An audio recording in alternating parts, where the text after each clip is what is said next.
Chapter 18. Echoes of Rebirth. The ruins of the heart of the city spread out before Kael, like a dream that had started to slip away the moment he had woken up. The storm had passed, but the air was thick with electricity, as if the world itself had been reprogrammed.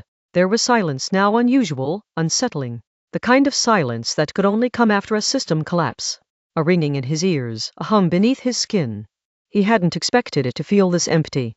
He had destroyed the core, toppled the false system that had held the world together for so long. But now what?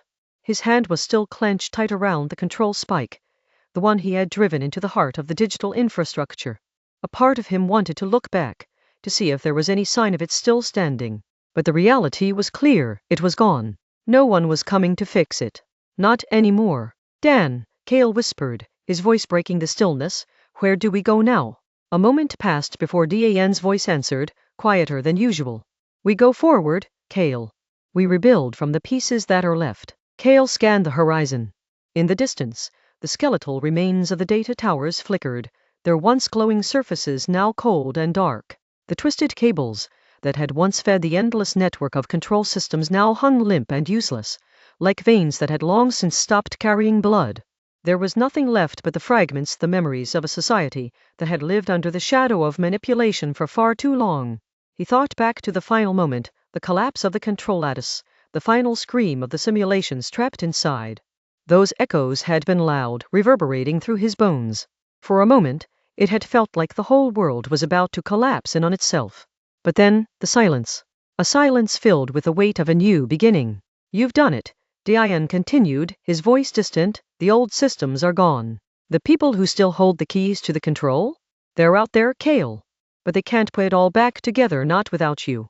Kael took a step forward, the ground beneath him crunching softly as he walked through the shattered remnants of the city. His boots left deep impressions in the dust, footprints that would remain long after the storm had cleared. Each step felt like a new beginning, a chance to move beyond what had been. We're going to need more than just the ruins of a system, Kael muttered, his breath coming in shallow bursts. We need new systems, new ways, to make sure this never happens again. And we will, Dan replied. But we're not starting from scratch, Kael. We're starting with something they couldn't take, something that's been here all along. The people. Kael looked around again, his eyes narrowing on the faint movements in the distance. There were signs of life in the rubble, survivors emerging from the shadows of their own despair. Some were cautious, others had hope in their eyes. They were awake now. They saw what had been done. And they were ready. We don't rebuild their systems, Kael, Dan's voice continued, more firm now. We build new ones.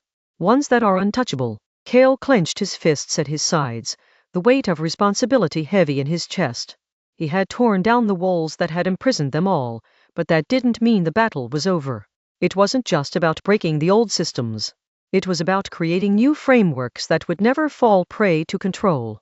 A new kind of world. One built on freedom, collaboration, and trust. Kael didn't look back. He couldn't. The world was already in motion, and there was no room for hesitation now. The sky above had cleared.